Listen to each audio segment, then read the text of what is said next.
Proof of this is the recent announcement by the Ukrainian Ministry of Defense, which, according to them, intends to purchase around 4.5 million FPV drones, those with a first-person view, throughout 2025.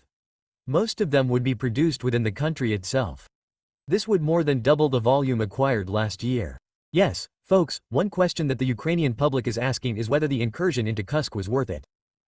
The General Staff of the Ukrainian Armed Forces answered some questions about this operation and explained that the main intention was to put pressure on Moscow, force the ZHU to move troops from other fronts and, at the same time, attempt new attacks from the border against Ukrainian territory. According to them, most of these objectives were indeed achieved.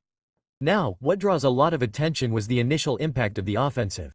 In practice, it was the largest external attack on Russian territory since World War II. Ukrainian troops advanced quickly and managed to occupy a considerable area, more than 13 square kilometers in the Kursk region. And much of this without facing resistance in the first few days. Yes, but that's where the problem begins, right? Holding this territory was a challenge from the beginning.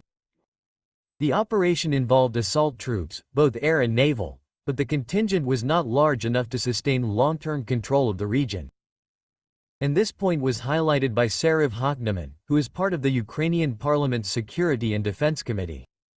According to him, the operation managed to advance in depth, but without sufficient width on the combat front. This ended up leaving the borders exposed, which made it difficult to defend when Russian counterattacks came.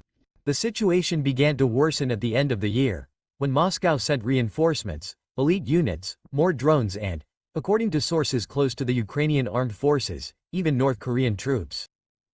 These reinforcements advanced until they reached a position that threatened one of Ukraine's main supply routes in the region. Also, according to Hakhneman, it was not only the number of Russian soldiers that increased, but also the quality of the forces involved. As we know, Putin has never publicly admitted the presence of North Korean military personnel in this theater of operations, right? With the resumption of spitting by Russia, a very important issue arises from a diplomatic point of view. This territory could serve as a bargaining chip in the ongoing negotiations. And this resumption happens precisely at the time when Trump is leading talks with Moscow to try to find a way out of the war. Remember that about 20% of Ukrainian territory remains under Russian control. I'm going to